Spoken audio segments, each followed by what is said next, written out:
Hello everyone, welcome back to our online nursing platform. कैसे हो आप सब लोग? आई होप आप अच्छे ही होंगे।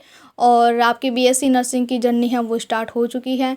बीएससी नर्सिंग नहीं बोलेंगे हम, नर्सिंग की जर्नी है वो स्टार्ट हो चुकी है। चाहे आप बीएससी नर्सिंग के स्टूडेंट हो या फिर जीएनएम के स्टूडेंट हो, ओके। आपके लिए जो सब्जेक्ट हैं वो लगभग इक्वल ही रहने वाली हैं। तो फर्स्ट ऑफ ऑल हम बात कर लेते हैं आपके जो सब्जेक्ट मेंस जो रहने वाले हैं बीएससी नर्सिंग फर्स्ट सेमेस्टर में और जीएनएम के फर्स्ट ईयर में।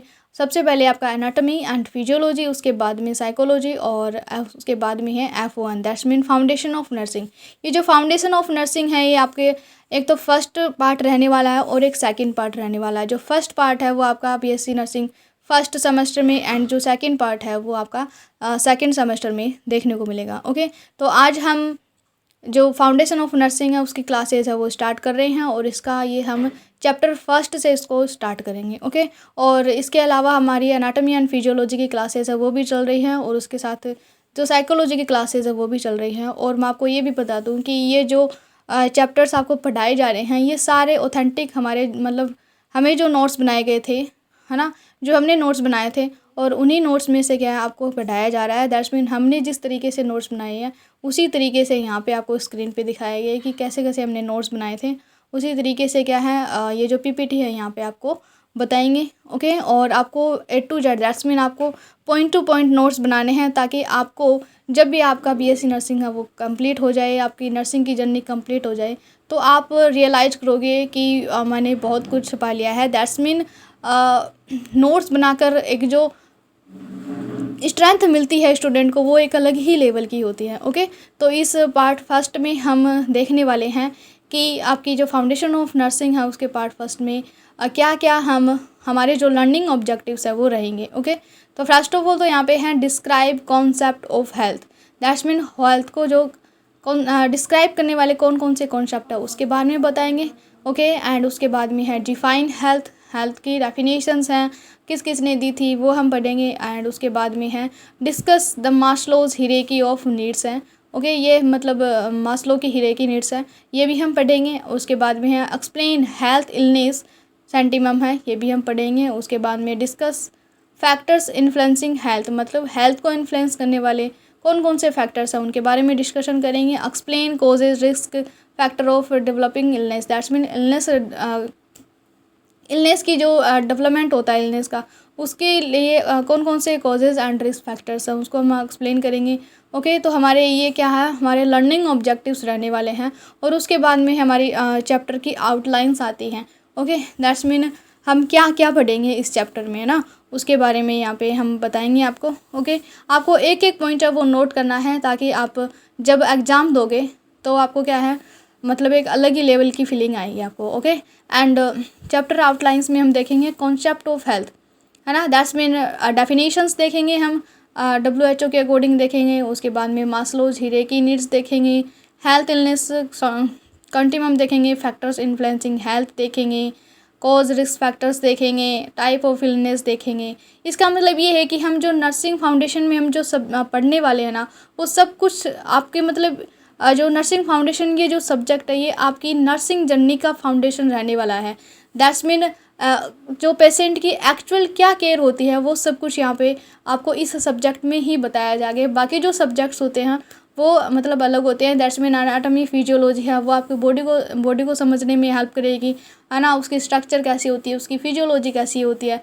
लेकिन ये जो सब्जेक्ट है ये एक अलग ही लेवल का सब्जेक्ट है जो कि आपको बहुत ज़्यादा समझना पड़ेगा, ओके। तो यहाँ पे फर्स्ट ऑफ ऑल हम हेल्थ की मीनिंग समझ लेते हैं कि हेल्थ क्या होती है। तो health is more than just the absence of illness, मतलब हेल्थ का मतलब सिर्फ यही नहीं होता कि अब्सेंस ऑफ इलनेस है, मतलब किसी भी पर्सन में किसी बीमारी का नहीं होना ही हेल्थ नहीं होता, ये तो एक नॉर्मल पर्सन होता है ना। लेकिन अगर हेल्थ हम उसको बोलेंगे अब्सेंस ऑफ इलनेस से भी ज़्यादा, दैट्स मीन कोई बीमारी नहीं है और उससे भी ज़्यादा, है ना, उसको हम क्या बोलेंगे हेल्थ बोलेंगे। और हेल्थ जो होती है वो it is an active process in which a person move toward his और her maximum potential. That's mean health है वो एक एक्टिव प्रोसेस है जिसमें पर्सन अपने मैक्सिमम पोटेंशियल तक क्या करता है मूव करता है, ओके। अपने पूरे जो मैक्सिमम पोटेंशियल है उसके साथ वो वर्क करता है, चाहे वो फिजिकली वर्क हो, चाहे वो सोशली वर्क हो, चाहे वो मेंटली वर्क हो, है ना, उन सब को क्या करता है वो अचीव करता है एंड मूव करता है, ओके। और इसको हम क्या बोलेंगे, हेल्थ बोलेंगे। ओके, दैट्स मीन किसी भी पर्सन है उसका सिर्फ बीमार नहीं होना ही हेल्थ नहीं होता है। इवन अब्सेंस ऑफ इलनेस से भी ज़्यादा जो होता है ना वो क्या मानेंगे हम, हेल्थ मानेंगे। ओके, तो ये जो सबसे पहले हमारी जो हेल्थ से इसकी क्या है स्टार्टिंग हो रखी है। ओके, और उसके बाद में हम पढ़ेंगे, उसके बाद में हम है ना हेल्थ की डेफिनेशंस पढ़ेंगे। ओके, मतलब कौन कौन सी हेल्थ की डेफिनेशंस रहने वाली हैं। तो हेल्थ की डेफिनेशन देने के लिए क्या है, अलग अलग जो नर्सिंग के जो थॉरिस्ट है वो आए थे, लेकिन सबसे पहले हम पढ़ेंगे WHO के according, that's mean world health organisation 1947 में। ओके, और इसने बताया state of complete physical, mental and social wellbeing, not merely the absence of disease or infirmity. इसने ये बोला है, मतलब WHO के अकॉर्डिंग हेल्थ क्या होता है, हेल्थ एक वो स्टेट होती है जिसके अंदर कंप्लीट फिजिकल, मेंटल और सोशल वेलबींग की जो स्टेट होती है उसको यहाँ पे हेल्थ बोला गया है। दैट्स मीन सिर्फ बीमारी का नहीं होना ही हेल्थ नहीं है, इवन आप फिजिकली वेलबींग हो, आप मेंटली वेलबींग हो और आप सोशली वेलबींग हो। फिजिकल वेलबींग का मतलब क्या होता है, आपको कोई भी टाइप की कोई है वो इलनेस नहीं है, एंड मेंटल वेलबींग का मतलब ये होता है कि आप है वो मतलब मेंटली आप हेल्दी हो और मतलब किसी भी टाइप का कोई भी टेंशन है वो आपके साथ इंटरेक्ट नहीं कर रहा है। एंड सोशली वेलबींग का मतलब है आप सोशली क्या है अच्छे तरीके से इंटरेक्ट कर पा रहे हो। ओके, एंड उसके बाद में है डोरेथिया ओरम।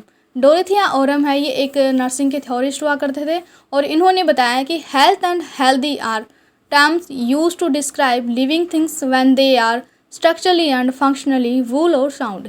इसने ये बोला है कि हेल्थ एंड जो हेल्दी, ये जो दो टर्म्स है ये यूज़ की जाती है, किसके लिए यूज़ की जाती है, ये जो लिविंग थिंग्स है उनके लिए यूज़ की जाती है।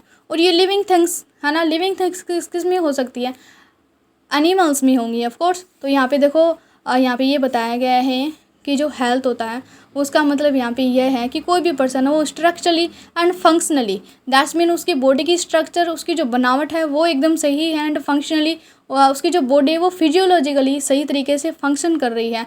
वो लोड साउंड है, इसी को क्या है हेल्थ बोला गया है। फॉर एग्जाम्पल मान लो एक ऑर्गन है जैसे कि हार्ट है, तो हार्ट की स्ट्रक्चर है वो एकदम सही तरीके से बनी हुई है, एंड फंक्शनली दैट्स मीन उसकी जो फिजियोलॉजी है वो अच्छे तरीके से ब्लड को पंप कर पा रहा है ना, यही और इसी को क्या बोला गया है, हेल्थ बोला गया है। दैट्स मीन वो वूल और साउंड है। ओके, और उसके बाद में है विरीजिना हैंडरसन। विरीजिना हैंडरसन है वो भी एक नर्सिंग थ्योरिस्ट हुआ करते थे, एंड इन्होंने बताया है, ये आपकी सबसे पॉपुलर जो नर्सिंग की डेफिनेशन है वो रहने वाली है। ओके, तो इन्होंने हेल्थ नहीं नर्सिंग की डेफिनेशन बताया है।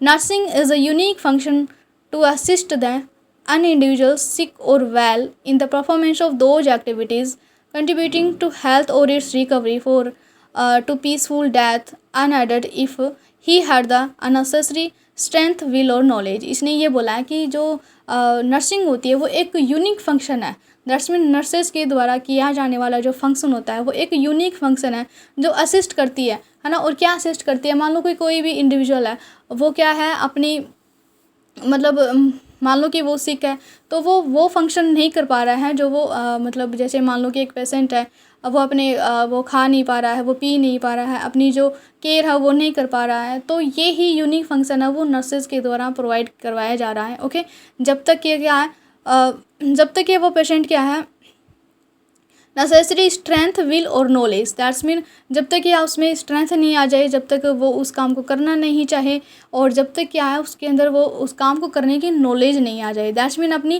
केयर करने की उसके अंदर नॉलेज नहीं आ जाए, तब तक क्या है पेशेंट की केयर वो खुद नर्स है वो करती है। ओके, यही क्या है कि उसका एक यूनिक फंक्शन होता है। ओके, और यही क्या होती है नर्सिंग होती है। ओके, ये जो डेफिनेशन है ये विरीजिना हैंडरसन ने दी थी। उसके बाद में हिल्डगार्ड पेप्लाऊ, ये भी एक नर्सिंग थ्योरिस्ट हुआ करते थे, और इन्होंने बताया कि nursing is the therapeutic interpersonal process which is function is coordination with the woman process of individuals in a community. इसने ये बताया है कि जो नर्सिंग होती है वो सिर्फ यही फंक्शन नहीं है कि पेशेंट की केयर करना, उसको मेडिसिन प्रोवाइड करना, उसको ट्रीटमेंट प्रोवाइड करना। इवन नर्सिंग एक वो फंक्शन है जिसमें क्या therapeutic interpersonal process, that's mean interpersonal relationship establish किए जाते हैं। मान लो कि कोई भी पेशेंट है वो बहुत ज़्यादा क्या मतलब हॉस्पिटल में एडमिट हुआ है, तो ऑफ कोर्स वो बहुत ज़्यादा एंजाइटी में है, उसको डर लग रहा है। तो नर्स उसके साथ अगर 2 मिनट अच्छे ढंग से बात कर लेती है, दैट्स मीन यही क्या उसका थेरेपेटिक इंटरपर्सनल रिलेशनशिप होता है। 2 मिनट अगर उससे वो ढंग से बात कर लेती है तो उसको काफ़ी रिलीफ मिलता है। ओके, तो नॉट ओनली मेडिसिन ही काम करती है पेशेंट को रिकवर करने के लिए, इवन नर्सेज के द्वारा किया जाने वाला जो बिहेव है वो भी क्या है, एक मेडिसिन्स की तरह काम करता है। ओके, तो ये तो थी आपकी मतलब अलग अलग डेफिनेशंस हेल्थ की एंड नर्सिंग की। और उसके बाद में हमारा है कॉन्सेप्ट ऑफ हेल्थ। और ये जो कॉन्सेप्ट ऑफ हेल्थ है ये हम पढ़ेंगे अगले क्लासेस के अंदर पढ़ेंगे। ओके, एंड मैं आपको ये बता रही हूँ कि आप इस चैनल को सब्सक्राइब कर लो, और इसके जो नोट्स हैं वो आपको टेलीग्राम के चैनल पे देखने को मिलेंगे। ओके, टेलीग्राम पे मैं इसका PDF वो डाल दूँगी। जब ये चैप्टर कंप्लीट हो जाएगा उसके बाद में आप आराम से अपने नोट्स बना सकते हो, और ये नोट्स आपके लिए ऑथेंटिक नोट्स होने वाले हैं। दैट्स मीन आप नर्सिंग की जर्नी कंप्लीट करने के बाद में भी अगर आप किसी भी टाइप की कोई भी एग्ज़ाम है उसकी अगर आप प्रिपरेशन कर रहे हो तो वहाँ पे आपको क्या है अलग तरीके से नोट्स बनाने की ज़रूरत नहीं पड़ेगी, इवन आपको यही काम आ जाएंगे। ओके, और हम भी क्या है इन्हीं नोट्स को काम में ले रहे हैं। ओके, और इन्हीं नोट्स को काम में लेकर हमने हम जॉब भी क्या है इन्हीं नोट्स के आधार पर ही कर रहे हैं। ओके, तो जल्दी से चैनल को सब्सक्राइब कर लीजिएगा और मिलते हैं अगली क्लास में। Bye bye.